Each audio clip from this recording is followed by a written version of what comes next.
As an online coach, it can be very confusing knowing how often you should actually be posting on social media, whether that's Instagram, TikTok, or whatever short form platform you choose to post on. With some creators telling you need to just post as often as possible, while some will just throw a random number at you, not fully understanding your current situation. So by the end of this video, you'll be able to answer this question for yourself, so you can just focus on the creating and let the results take care of themselves. Now, the first step is to understand exactly where you are in this moment. Not where you want to be, where you are right now as you watch this video. Are you currently posting once per week? Are you posting 3 times per week? Have you not even posted in weeks and are stuck in an absolute content rut? It's important to establish where you are right now so we can then move on to the next step. Oh, and if you're posting every day and still feel a little bit confused, don't worry, I have something for you in this video as well. Now, if you're not posting every day, this needs to be the only thing that you focus on. Now, my reasoning for this isn't because it gives you a higher chance of going viral. It's actually a 2-part reason that goes even deeper. The first part is to understand how your audience engages with different styles of content. Unfortunately, it's not enough to post 2 talking head videos and say that they don't work for you. You need that level of consistency to have more accurate data, which then allows you to look at this data and make more informed decisions on what you make moving forwards. The second part is to understand how you operate as a creator. One format of content, say written carousels, might come a little bit more natural to you, so you don't need to dedicate as much of your time and energy towards this. Whereas head talking videos like this might be really challenging for you, so you know that you need to plan these out more, perhaps record these in the morning when you have more energy, or just have a bit more structure to them. If we're going to be making daily posts as part of your marketing strategy, you need to know your own tendencies inside out so you can reverse engineer them and figure out what suits you. A common argument against posting daily is, why not increase gradually?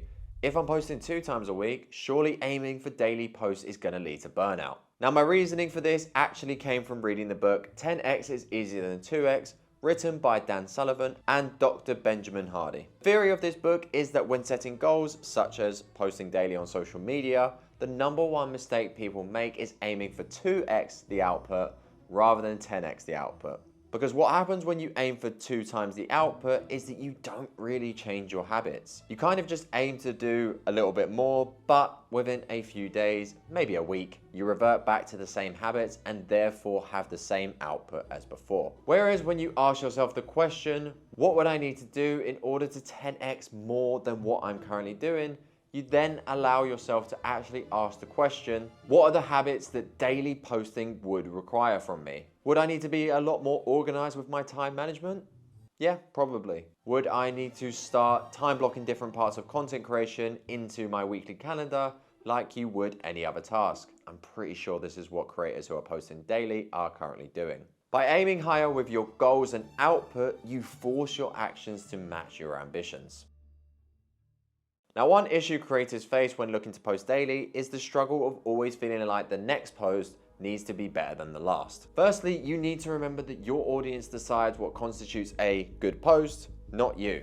Meaning that one viewer might find a carousel that you've written more valuable than a skip video.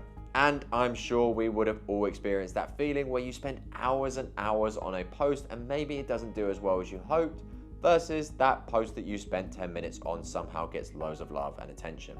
Following on from this, you need to remember that success is never linear. When people imagine their success with content or even business in general, they often see it as a graph that looks something like this. When in actual fact, no matter how much you plan and prepare, your success will often follow a graph that looks more something like this, where the general trend is constantly improving, but deeper within that graph might be little dips that most can't see when looking at the bigger picture. So allow these natural trends to occur and don't beat yourself up if you're going through a phase of content not being where you want it to be. Just know that this is part of the process and will always be no matter what level you get to. The next phase begins when you can turn around and say, okay Joe, I'm posting daily and still not getting anything back from it.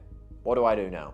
Firstly, congrats, you're actually already ahead of 99% of other online coaches who can't even show up daily on socials. Your main focus now is learning to analyze your own work and identify where the quality can be improved. It's also important to know which improvements are going to be your biggest bang for buck. What I mean by this is that a client before and after photo might actually be tough to improve on. I mean, sure, you could maybe make the borders look a little fancier, but that's probably about it. Whereas if you were to improve your head talking videos so they're more clear and concise, your skip videos so they're actually funnier and more engaging for a viewer to watch, this is going to have a much greater impact than focusing on certain posts and give you a lot more leverage to grow. The next question to ask yourself is, what kind of content have you wanted to create but haven't yet because you are scared to do so? This is a question only you can answer for yourself, but it is a vital one. And this is also the time to push yourself outside of that comfort zone, as you've proven to yourself that you can be consistent with the other formats of content you have been producing. But if you're not quite sure what formats or styles of content you should be making as an online coach, well, watch this video next as I break down every style of content you can make and how to make the most out of them.